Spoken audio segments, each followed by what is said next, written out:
Hello, my name is Larry Ricketts. Today I'm going to be sharing my steps to mastery and one day hopefully owning my own design firm in this presentation. Build mastery level skills. There are three things that I'd like to do in order to do this, and the first of them would be mastering Adobe Suite. My plan to accomplish this is to start doing all the tutorials in Adobe Suite and to focus on one tool a month. Then I can take my new skills and apply them when I'm working on a project or for someone else, or when I'm working on a project of my own. Having these new skills will help me to go farther with my designs. The second thing I want to do is strengthen my design principle knowledge, and I'm going to do this by creating a file that works as a cheat sheet when I'm creating designs, so that if I begin to second guess myself, I have the main principles of design on hand to correct anything that I'm doing wrong. And for practice, I'm going to be redesigning at least two ads that I see using better design principles than were used previously. The third thing I'm going to do is take advantage of my courses. The way that I plan on doing this is by soaking up all the knowledge that I possibly can in my classes here at Full Sail, and then take that knowledge and apply it, and any new techniques that I might learn in my work.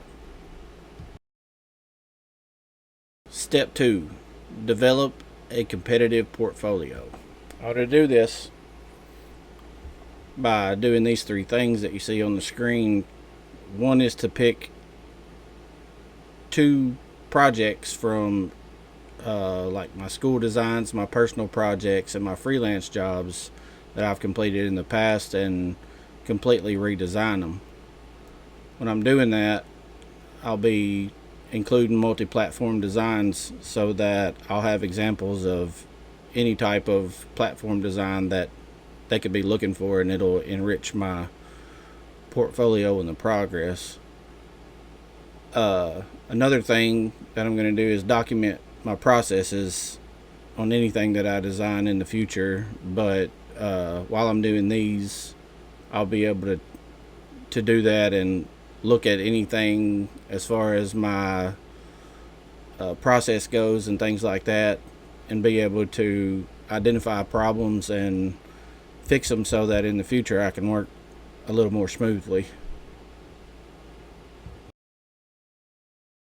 Step 3 is overcoming self-doubt and building confidence.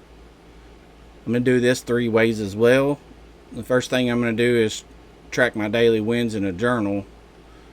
Keeping a journal of my daily wins will help me to stop doubting myself as much as I do. I'm going to write down 3 things daily that I consider a win. When I'm feeling self-doubt, I can look back at all the things that I've accomplished instead of focusing on negative thoughts. The next thing I'm going to do is practice done, not perfect. For this, I'm going to do daily speed drills on like small time designs.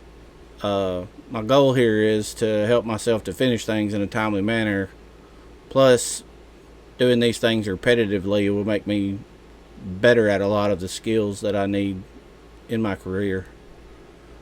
Third, I'm going to try to get as much feedback as I possibly can. Getting feedback from your peers and your mentors help to build in areas that I need to, and it'll also help me build my confidence when I do really well on something. Confidence goes a long way. Something I struggle with a lot. I'm going to be building my social skills and networking skills. To do this, I'm going to attend events, engage more on LinkedIn, and work on public case study. I can attend events online or in person. Either way, I'll be building social and networking skills, so to give me better practice to navigate in the media design world. The next thing I'm going to do is engage more on LinkedIn. I'm going to pick 2 new designers every week to react to their post or to comment on their post and tell them what I like about their work and put my face out there. Next thing I want to do is work on a public case study. I'm going to start a project before I graduate that I'm going to show the process of design in and engage with people and take their ideas and put them with mine and mull them over and see what we turn out with at the end. It'll help me be more social and makes it easier for me to receive negative feedback and things like that.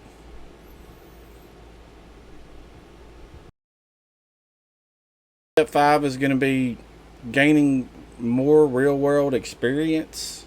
I'm going to apply to at least 3 internships a month, and before I apply, I'm going to research them and make sure that the company is going in the direction that I would like to see myself go, and it'll benefit me because I'll build experience, and I'll also learn some lessons about the work environment.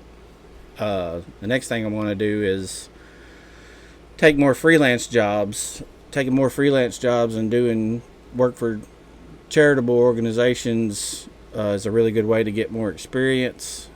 And no matter what I do, I want to try to fit as much of it as I can into my schedule and see what kind of opportunities come from it. Next, I want to always pretend like I'm building my portfolio, which means basically I'm going to look at every job like I want to add it to my portfolio in order to gain more attention and more work from different customers. It'll also help me pick up on my mistakes and things like that because it'll be documented and I'll see the mistakes that I make.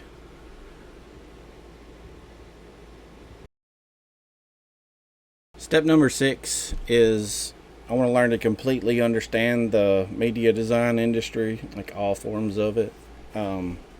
First thing I'm going to do is study top designers' work.